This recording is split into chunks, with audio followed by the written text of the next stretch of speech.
उसको ऐसे ना क्लिक क्लिक करते रहिएगा कि ताकि वो हैपनिंग होती रहेगी ना तो ठीक रहता है।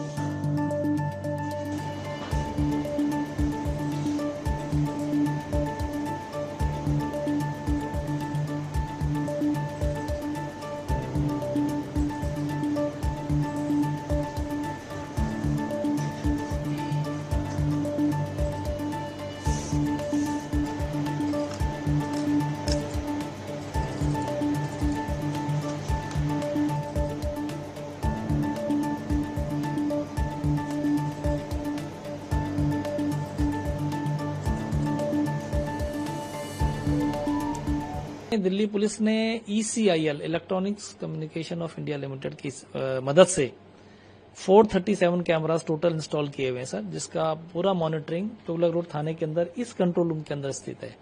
तो हमारे दिल्ली पुलिस के जवान जो इसमें ट्रेंड हैं वो यहाँ से लगातार मॉनिटरिंग करते रहते हैं और जब भी हमें किसी VIP सुरक्षा के रेजिडेंस का या उस पर्टिकुलर रोड्स के बारे में देखना होता है तो हम यहीं से अपना उसको चेक करके सर्विलांस रख के अपने स्टाफ को वहां पे भेजते हैं और चेक करवाते रहते हैं। तो इस तरीके से हम रेगुलर मॉनिटरिंग करते रहते हैं। और जिस तरीके से अब 15 अगस्त का समय नजदीक है, अब हमारी जितनी भी रोड्स पे VIP मूवमेंट हो रहा है या कल होना भी है, तो उन सभी पर कहीं पर कोई व्हीकुलर मूवमेंट है, कोई व्हीकल खड़ा है या किसी तरह की और कोई बाधा वहां पर है, तो हम यहीं से मॉनिटर करके अपने स्टाफ को डायरेक्शन देते हैं ताकि वो जल्दी से जल्दी वहां से रिमूव हो जाए। कोई सस्पिशियस पर्सन है, सस्पिशियस व्हीकल है, उन सब की सूचना जो हमारे एरिया में पेट्रोल लोग कर रहे हैं उनको यहीं से तुरंत बता के उस चीज को दूर किया जाता है। यानी इन 437 कैमरे से पूरा रूट को कवर किया जा रहा है ताकि अगर कोई भी VIP अगर किसी निकलते हैं कहीं पर तो उसको पूरे रूट को CCTV कैमरे के जरिए मॉनिटर किया जा रहा है। पूरा रूट इसमें यहाँ से नई दिल्ली का इंडिया गेट तक जाने तक का जो है, उसके बाद दूसरा कंट्रोल रूम आगे तिलक मार्ग थाने में है,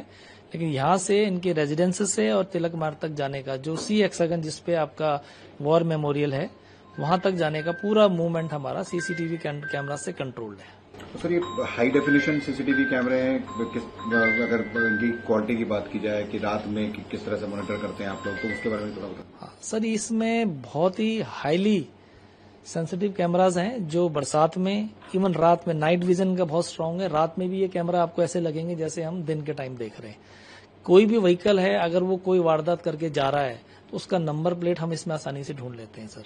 उसके अंदर बैठे हुए लोग तक नजर आते हैं, जो ड्राइव कर रहे हैं फ्रंट सीट पे हैं वो इसमें नजर आ जाते हैं।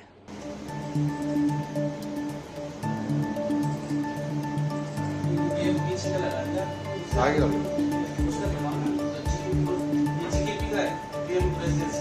PM रेजिडेंस के पास और भी कुछ जैसे कोई बिल्डिंग दिखती हो किसी से, कुछ है ऐसा?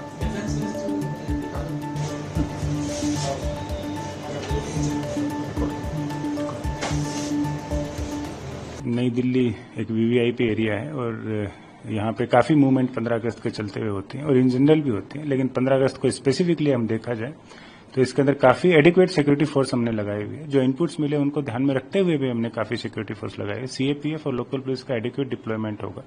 जिस तरीके से हम एक स्टैंडर्ड SOP के हिसाब से डिप्लॉयमेंट करते हैं वो भी है और इनपुट के हिसाब से अलग भी डिप्लॉयमेंट है। बाकी मेरी आप सब लोगों से एक रिक्वेस्ट है कि एक देश का पर्व है 15 अगस्त में, इसमें आप सभी नागरिकों से अपील है कि वो सजग रहें, जागरूक रहें। अगर उनको कोई भी ऐसी चीज या आदमी जो संदिग्ध दिखाई देता है तो पुलिस को, लोकल पुलिस को या 112 पे जरूर सूचित करें। सर कई तरह के IB इनपुट्स भी मिले हैं, तो उसके मद्देनजर किस तरह के इंतजाम किए गए हैं कि टेरर जो है वो अपने नापाक मंसूबों को अंजाम दे सकते हैं, तो किस तरह से आप कहेंगे? हम स्टैंडर्ड ऑपरेटिंग प्रोसीजर के हिसाब से जो हम डिप्लॉयमेंट करते हैं वो डिप्लॉयमेंट हमने तमाम किया हुआ है। इनपुट को ध्यान में रख के स्पेसिफिक हमने इसके लिए मॉक ड्रिल और रिहर्सल्स भी की हुई है कि अगर कोई भी ऐसी इवेंचुअलिटी आती है तो उसको हम बहुत अच्छे से डील कर सकें। सर एरिया में अलग अलग CCTV मॉनिटरिंग कंट्रोल रूम भी बनाए गए हैं, तो किस तरह के मॉनिटरिंग की जा रही है, कैसे कैमरेज लगाए गए हैं, उसके बारे में अगर इनके ऊपर एक मैंने आपको बताया कि एक स्टैंडर्ड ऑपरेटिंग प्रोसीजर होता है जिसके तहत हम तमाम चीजों को एक्टिवेट करते हैं, देखते हैं, हर तरीके के डिप्लॉयमेंट को, मॉनिटरिंग को किया जाता है। उसी हिसाब से ही हम CCTV कैमरा हो, चाहे हमारी रूफटॉप हो, चाहे मोर्चा मचान हो, चाहे पेट्रोलिंग हो, सभी को उस प्रोसीजर के हिसाब से ब्रीफिंग और पेट्रोलिंग की जाती है। इसके अंदर जो इनपुट्स स्पेसिफिक होते हैं उनका अलग से ध्यान रखते हुए अलग से ब्रीफिंग और डिप्लॉयमेंट किया जाता है। सर रूट के हिसाब से काफी महत्वपूर्ण है, क्योंकि नई दिल्ली रूट में जो भी नेता है, बड़े नेता हैं, वो यहाँ से निकलेंगे, उसके बाद पूरा रूट जो है किस तरह से इंतजाम, रूट को मॉनिटरिंग करने के लिए?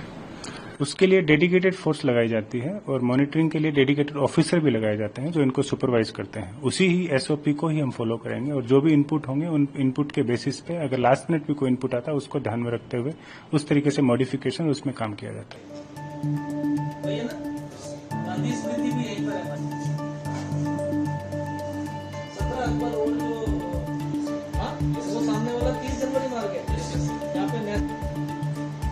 इसी राउंड अबाउट 2 मिनट है, 10 एरिया